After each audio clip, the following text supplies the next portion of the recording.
The night started like any other. Samantha kissed me on the cheek before heading out the door, her floral perfume lingering in the air. She'd been going on these girls' nights every Friday for the past few months, and I never thought much of it. Samantha was a social butterfly, always buzzing around her close-knit group of friends. She needed that time to unwind, and I trusted her completely, or at least, I used to. I sat on the couch, flipping through TV channels, but my mind was elsewhere. Something felt off. Her behavior had changed recently. She'd become more secretive, more distant. Her phone was suddenly glued to her hand, and her laughter seemed forced when we were together. I chalked it up to stress work had been demanding for both of us, but a nagging voice in the back of my mind told me there was more to it. It wasn't until last week, when she left her phone unattended for a brief moment, that I noticed the first crack in her facade. A message popped up on her screen from a contact saved as Jess Work. The message was cryptic but intimate, *, can't wait to see you tonight. I'll make it worth your while. Jess from work? That didn't sound like any Jess I'd ever heard of. And Samantha's reaction when I casually asked about her coworker Jess? That was the second crack. I decided I couldn't ignore the sinking feeling anymore. Chapter 2, A Plan in Motion. The following Friday, as Samantha got ready for her girls' night, I played my part perfectly. I helped her zip up her dress and told her she looked beautiful. She smiled, but her eyes darted away, a telltale sign she was hiding something. "Don't wait up," she said with a forced laugh, grabbing her purse. "I won't," I replied, masking my unease with a calm tone. She left, and I waited until I heard her car pull out of the driveway before springing into action.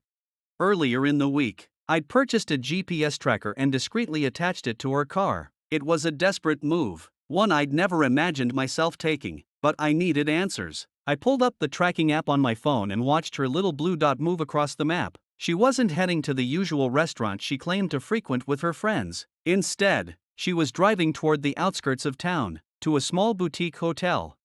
My heart sank. This wasn't an innocent misunderstanding. I called her best friend, Megan, under the guise of checking in. "Hey, Megan," I said, trying to sound casual. "Just wanted to make sure Samantha got to the restaurant okay." There was a long pause on the other end. She's not with us tonight," Megan finally said. "She said she wasn't feeling well."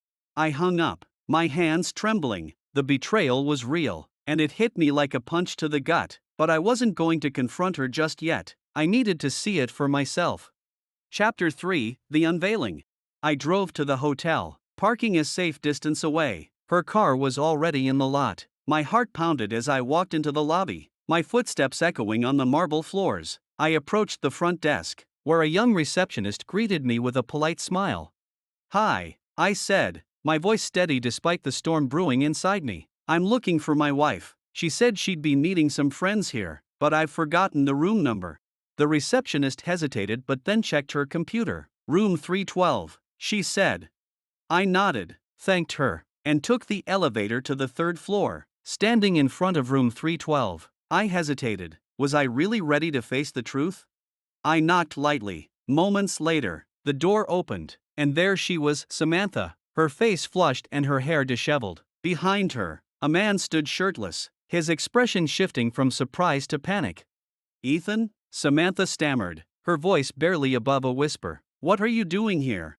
I didn't respond. Instead, I pulled a manila envelope from my jacket pocket and handed it to her. "This," I said coldly, "is for you." Chapter 4, The Fallout.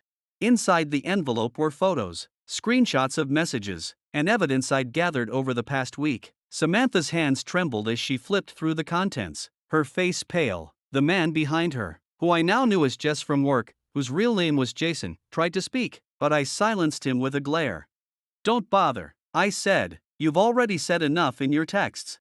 Samantha tried to explain, to justify, but I'd heard enough. I turned and walked away, leaving her and Jason to deal with the wreckage they'd created. Back at home, I packed a bag and left her a letter. It was simple, direct, and final.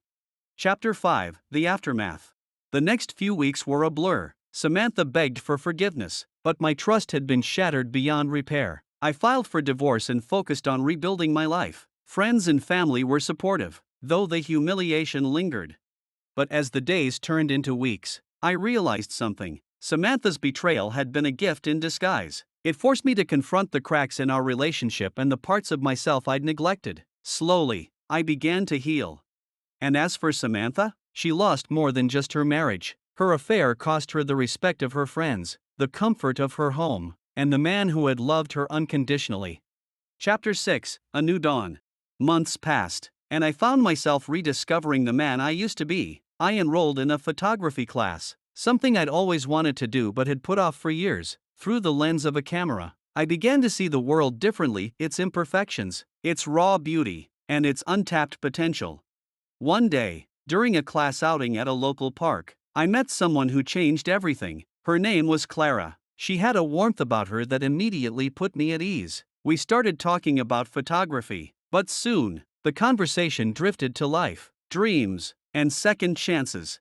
Clara wasn't like Samantha. She was honest, grounded, and unafraid to show her vulnerabilities. Over time, we grew closer, and for the first time in what felt like forever, I felt hope for love, for happiness, for a future untainted by betrayal. As I stood in the park one evening, watching the sun set behind the trees, I realized something profound. Life had a way of breaking you down, but it also had a way of building you back up. Samantha's betrayal was the storm that shattered my world, but it also cleared the path for something new, something better.